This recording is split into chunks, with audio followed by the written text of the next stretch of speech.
How y'all doing out there? It's the next day, and I got patch panel there welded in. It's not the best looking. I'm still cleaning it up with a little bit of MIG weld.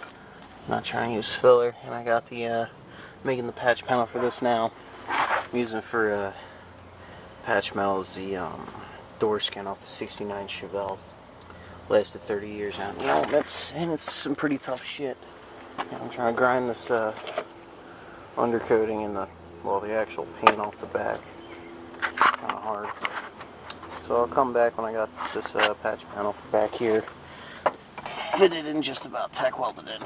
Alright, I'm back, and I got the patch panel. This patch panel is kind of a bitch to do because I can't get the welder down too far in there. Can't even really see what I'm welding.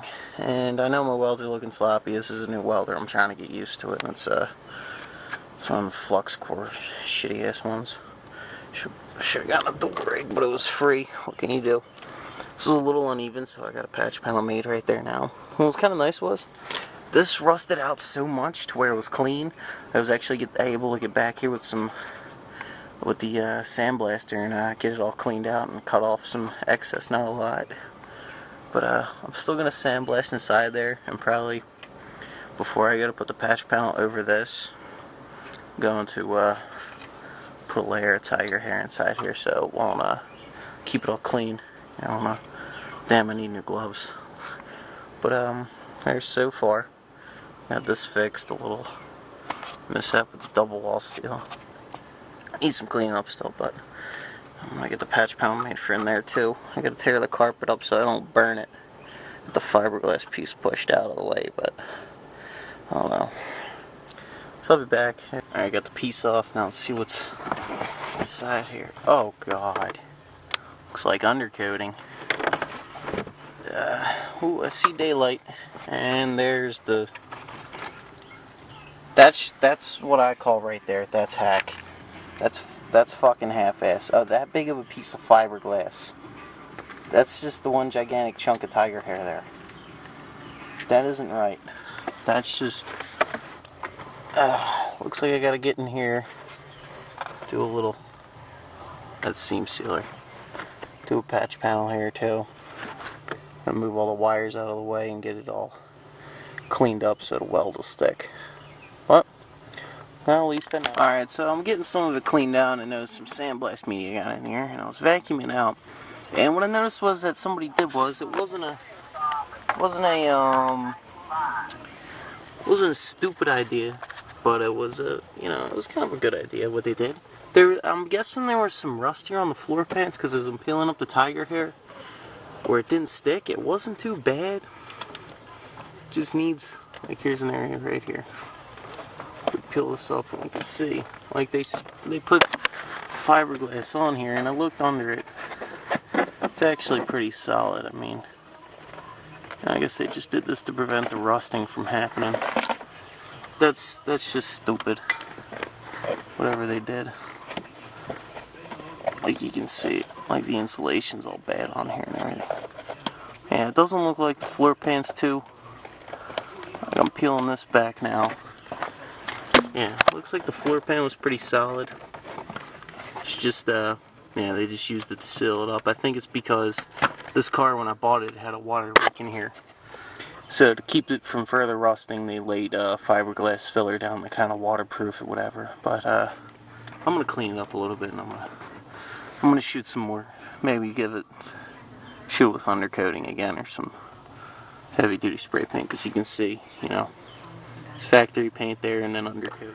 Alright, now we're finally done. I put some tiger hair in there, like right before where I was going to weld. But, not on it, but, right next to it. And, I got some black epoxy primer.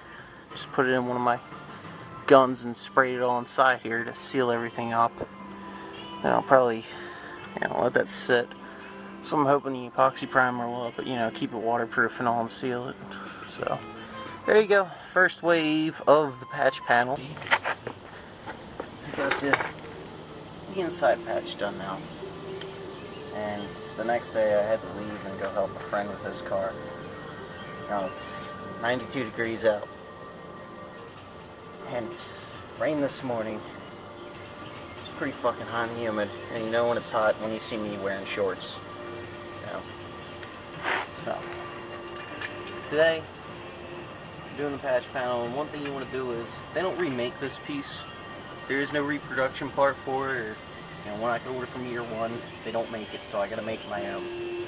Now, one good thing is if you keep the rotted metal that was there, you can get a rough idea of what it looked like. So I'm seeing how I'll bend it here. There's a fold here. What I'll do is, like, before you cut your metal up and try to make the patch panel, get a good piece of cardboard or some construction paper, anything to make your template. You want to make your template before you make the panel, because you can't, if you just screw it up, you can cut off another piece and make it. So as I'm looking here with the leftover rotted metal, kind of had a bend, a curve here, a little flat, and there's a split right here. So went flat, pressing this whole way, and then down and around. Get my cardboard, and even if there's a slight bend, fold the paper so you know that there's a bend there.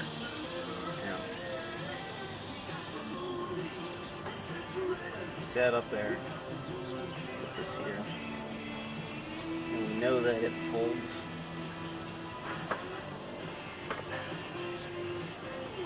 There's a slight fold there, so I'm gonna have to actually cut this and make. I could actually make the top piece now. What I'll do is I'll make the bottom piece and I'll weld them both together instead of making it out of one solid piece, because when you might be making a patch panel too, you don't know, you could probably have to cut it up into 2-3 different pieces to get one piece. So I'm going to mock this up. I'm going to get the cardboard cutout made, and then I'm going to show you how I want to make this patch panel look almost like precision. Instead of trying to make the front piece first, which is probably the most difficult, I'm going to start from the back here and make this, because it's going to be quick.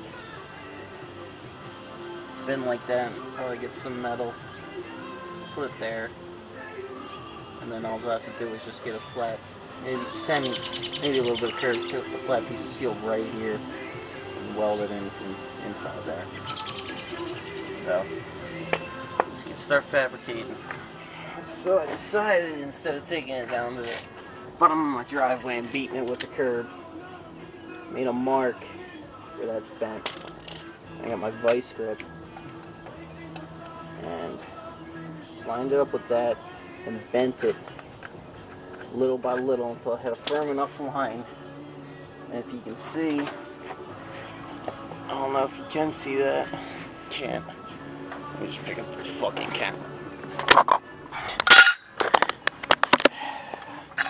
As you can see,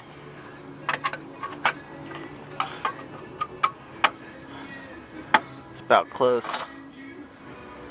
I gotta see, when you move the metal, it'll shrink over the time being, but still getting shape shifted. It looks like, yeah, I gotta cut down here at the bottom a little more, cut some more of this shit out.